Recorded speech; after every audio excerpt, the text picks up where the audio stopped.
আসসালামু আলাইকুম। আজকে আমরা নবম দশম শ্রেণীর বীজগণিতের শেষে যে পার্ট আছে সেই পার্টের একটা কমন একটা অঙ্ক,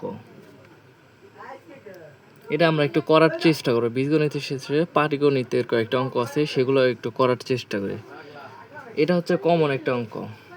কয়েকটি কাজ পি দিনে করে, খ টুপি দিনে করে। তারা একটি কাজ আরম্ভ করে এবং কয়েকদিন পর ক কাজটি অসমাপ্ত রেখে চলে যায়। বাকি কাজটুকু খ আর দিনে শেষ করে। কাজটি কত দিনে শেষ হয়েছিল? এটা একটু মানে জায়গা স্বল্পতার কারণে এটা একটু আমরা সরাই রাখি। আমাদের বুঝতে হবে প্রথমে কি বলছে। একটু অঙ্কটা নিয়ে বসো তোমরা, ইনশাল্লাহ পারবা। কয়েকটা কাজ যদি পি দিনে শুরু করে, বুঝলো কিন্তু ক, একটু বোঝার জন্য বলতেছি, ক একটি কাজ পি দিনে করে, পি দিনে করে, এটা আমি লিখলাম। খ হচ্ছে টুপি দিনে করে। ক কাজটা কিছুদিন করার পর অসমাপ্ত রেখে চলে যায়। খ 8 দিনে তা শেষ করে।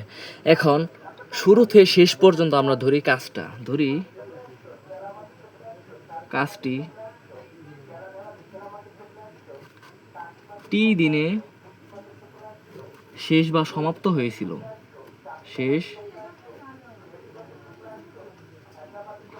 এটা বুঝাইতে পারছি।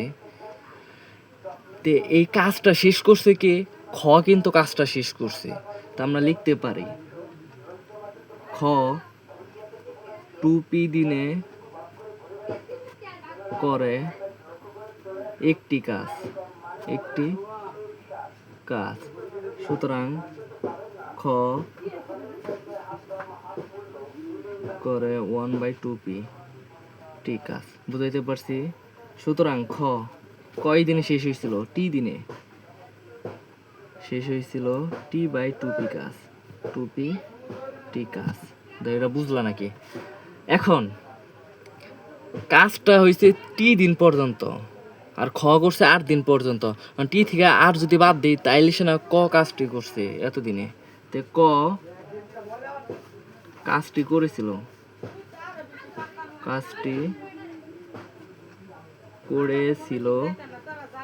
t-8 দিন। এটা বুঝলা নাকি?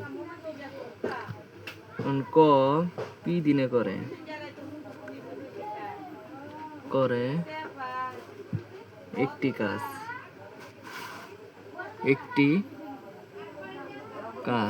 সুতরাং ক একদিনে করে 1/p টি কাজ।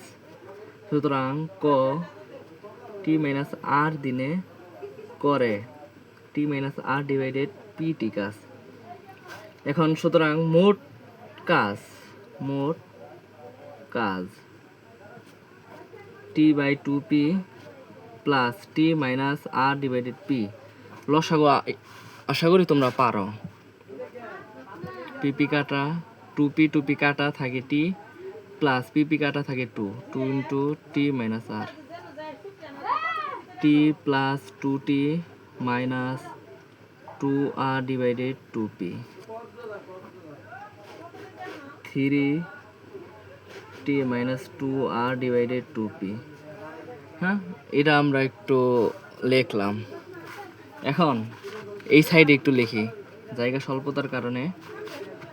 ধরি সম্পূর্ণ কাজ এক